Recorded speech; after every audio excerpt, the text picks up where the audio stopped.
ഇത് ടയർ തേഞ്ഞ് പോയിക്കൊണ്ടിരിക്കുകയാണ്. ഇതിന് പിന്നെ പ്രത്യേകിച്ച് മെയിൻ്റനൻസ് വലിയ പാടാണ്.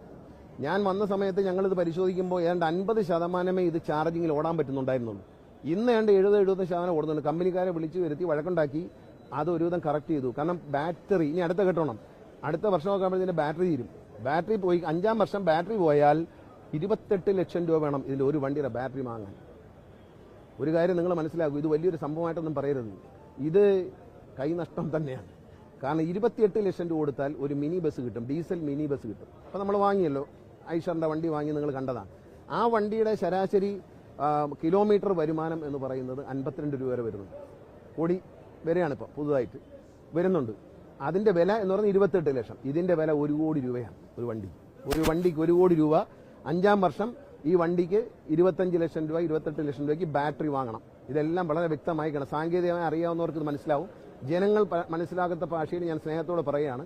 28 ലക്ഷം രൂപയ്ക്ക് വാങ്ങിച്ച വണ്ടിക്ക് കിട്ടുന്ന ഒരു ഇതിൽ ഇപ്പം 8,000 രൂപ ശരാശരി കിട്ടുമെന്ന് പറയുമ്പോൾ 42 രൂപ ഒരു കിലോമീറ്ററിന് ഏണിങ്സ് പെർ കിലോമീറ്റർ.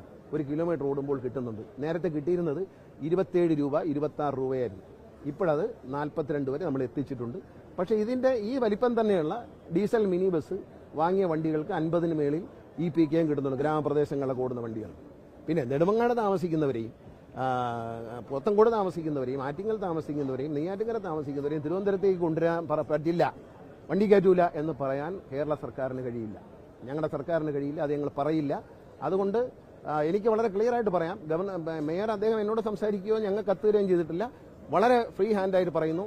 അദ്ദേഹത്തിന് ഉറപ്പ് നൽകുകയാണ്, അദ്ദേഹം ഇത് ഞങ്ങൾക്ക് വേണമെന്ന് എഴുതി തന്നാൽ 24 മണിക്കൂറിനുള്ളിൽ ഈ 113 വണ്ടികളും കോർപ്പറേഷൻ തിരിച്ചു കൊടുത്തേക്കാം. കോർപ്പറേഷൻ അത് കൊണ്ടുപോയി അവർക്ക് ഇഷ്ടമുള്ള സ്ഥലത്തിടാൻ. ഞങ്ങളുടെ ഡിപ്പോയിൽ നിന്ന് ഇടാൻ പറ്റില്ല.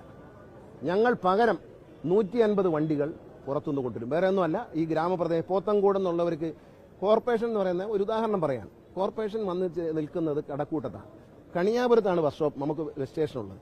കണിയാപുരത്ത് നല്ല ഓപ്പറേറ്റ് ചെയ്യാൻ പറ്റും. ഈ കോർപ്പറേഷൻ അതിർത്തി കിടക്കുന്ന പോത്തങ്കോട് ഭാഗത്തേക്കുള്ള പല പ്രദേശങ്ങളുണ്ട്. ശ്രീകാര്യം ആ ഭാഗത്ത് ഇങ്ങനെ വന്നു കഴിഞ്ഞാൽ പോത്തങ്കോടിന്റെ ഭാഗമായി ബന്ധപ്പെട്ട് അവിടെ നിന്നുള്ളവർക്ക് യാത്രയുണ്ട് നഗരത്തിലേക്ക്. നെയ്യാറ്റിങ്കരയുള്ളവരെ കൊണ്ടുവന്നിട്ട് കരമനയിൽ ഇറക്കി പിന്നെ പാപ്പനംകോട് ഇറക്കി വിട്ടിട്ട് വേറെ വണ്ടി കയറാൻ പറയാൻ പറ്റത്തില്ല. KSRTC സംബന്ധിച്ച് നെയ്യാറ്റിങ്കരയിൽ നിന്ന് യാത്രക്കാർ കയറി കൊണ്ടുവരും. പിന്നെ നെയ്യാറ്റിങ്കരയ്ക്കും ആറ്റിങ്ങിനൊക്കെ ഓടുന്ന പല വണ്ടികളും ഞങ്ങളുടെ വണ്ടിയാണ്. ഞങ്ങൾക്ക് 50 വണ്ടിയുണ്ട്, ബാറ്ററി വണ്ടി. അതാണ് ഓടുന്നത്. ലോൺ എടുത്ത് ഞങ്ങൾ വാങ്ങിച്ച വണ്ടിയാണ് കിഫ്ബിയിൽ നിന്ന്. ആ വണ്ടികൾ ഓടുന്നുണ്ട്. ആ വണ്ടി ഓടിക്കും, അതിനാരുടെ അനുവാദം ആവശ്യമില്ല. പിന്നെ ഈ ഞാൻ പരിശോധിച്ചപ്പോൾ ഈ 113 കിലോമീറ്റർ വണ്ടികളിൽ 3-4 കിലോമീറ്ററാണ് ചില വണ്ടികൾ ഔട്ടറിലേക്ക് പോകുന്നത്. ഈ എഗ്രിമെന്റ് പ്രകാരം ഇതിന്റെ GPS പൊസിഷൻ പരിശോധിക്കാനുള്ള ചുമതല ഏൽപ്പിച്ചിരിക്കുന്നത് സ്മാർട്ട് സിറ്റി CEOയ്ക്കാണ്. അവർക്ക് അപ്പോഴപ്പോൾ കിട്ടിക്കൊണ്ടിരിക്കില്ലേ, കണ്ടോളൂ. ആവശ്യമില്ലാത്ത കാര്യങ്ങൾ പറയണ്ട. ഇങ്ങനെയുള്ള കാര്യങ്ങൾ പറഞ്ഞ് രാഷ്ട്രീയം അതല്ല. ഞാനൊരു കാര്യം പറയുന്നു, കേരളത്തിലെ ജനങ്ങളെ, തിരുവനന്തപുരത്തെ ജനങ്ങളെ ബുദ്ധിമുട്ടിക്കില്ല. എപ്പോഴാണോ കോർപ്പറേഷന് ഈ സാധനം ഞങ്ങൾ എടുക്കാം എന്ന് പറഞ്ഞൊരു കത്ത് CMDക്ക് കൊടുത്താൽ മതി. 24 അവേഴ്സിനുള്ളിൽ അവർ പറയുന്ന സ്ഥലത്ത് ഈ വണ്ടി ഇട്ട് കൊടുക്കും. പകരം 113 വണ്ടിക്ക് പകരം 150 വണ്ടി, അതിലധികം വണ്ടി ഞാൻ സർക്കാരിന്റെ ഭാഗത്ത് നിന്ന് ഞങ്ങൾ ഈ കേരളത്തിലെ തിരുവനന്തപുരത്തെ ജനങ്ങൾക്കും യാത്രക്കാർക്കും ഉറപ്പ് നൽകുന്നു. പറഞ്ഞാൽ 24 മണിക്കൂർ പറഞ്ഞാൽ 24 മണിക്കൂറിൽ ഈ 150 വണ്ടിയും സിറ്റിയിലുണ്ടായിരിക്കും, ഓടിയിരിക്കും. അത് സിറ്റിക്ക് പുറത്തുനിന്ന് ഓടിക്കും, നെടുമങ്ങാടെന്ന് ഓടിക്കും. നെടുമങ്ങാടെന്നുള്ളൊരു തിരുവനന്തപുരത്ത് വരണ്ടേ, നെയ്യാറ്റിങ്കരയുള്ളൊരു തിരുവനന്തപുരത്ത് വരണ്ടേ, ബാലരാമപുരത്തുള്ളൊരു തിരുവനന്തപുരത്ത് വരണ്ടേ. അപ്പം അങ്ങനെ ഒരു പ്രദേശത്ത് മാത്രം ഓടിക്കുക. എഗ്രിമെന്റിലും പറഞ്ഞിട്ടുണ്ട്, പീക്ക് അവേഴ്സിൽ സിറ്റിക്കകത്ത് മാക്സിമം ഓടിയതിനു ശേഷം സബർബനിലുള്ള യാത്രക്കാരെ കൂടി സിറ്റിയിലേക്ക് കൊണ്ടുവരണം എന്ന് എഗ്രിമെന്റ് പറഞ്ഞിട്ടുണ്ട്. ഇതൊക്കെ അദ്ദേഹത്തെ ആരോ തെറ്റിദ്ധരിപ്പിച്ചാണ്. വായിച്ചു നോക്കുക, പഠിക്കുക, പഠിച്ചിട്ട് മറുപടി പറയുക. ഞാൻ പറഞ്ഞില്ല, എന്നിട്ടും തൃപ്തിയില്ലെങ്കിൽ വളരെ സന്തോഷത്തോടുകൂടി വണ്ടി തിരിച്ചു കൊടുക്കാൻ KSRTC തയ്യാറാണ്. CMDക്ക് എന്നെപ്പോലും കാണണ്ട, CMDക്ക് ഒരു കത്ത് കൊടുത്തോളൂ. 24 അവേഴ്സിനുള്ളിൽ വണ്ടി നിങ്ങൾ പറയുന്ന സ്ഥലത്ത് പാർക്ക് ചെയ്ത് തരും.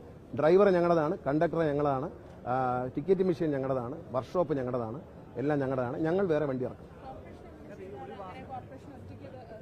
അതൊക്കെ അവരുടെ കാര്യം, എനിക്കറിഞ്ഞൂടാ. അവർക്ക് അതിന് കഴിവുണ്ടെങ്കിൽ അവർ നടത്താം. ഞാൻ ആരുടെയും കഴിവിനെ കുറച്ച് കാണുന്നില്ല.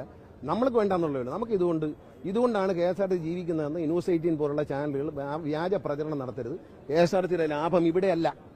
KSRTCയിൽ ഉണ്ടായിക്കൊണ്ട നേട്ടം എന്ന് പറയുന്ന കേരളം മുഴുവനാണ്. ആര്യങ്കാവ് ഡിപ്പോ അടക്കമുള്ള കൊച്ചു ഡിപ്പോകൾ പോലും ലാഭത്തിലാക്കിയ KSRTC ജീവനക്കാരുടെയും ജനങ്ങളുടെയും വിജയമാണത്. അല്ലാതെ ഇതുകൊണ്ടെന്തോ KSRTCക്ക് ഒരു പണി കിട്ടി, ഒരു പണിയില്ല, എടുത്തോ. അടുത്ത വണ്ടി 113 വരെ 150 വണ്ടി ഞാൻ തിരുവനന്തപുരത്തെ ജനങ്ങൾക്ക് ഓഫർ ചെയ്യുന്നു.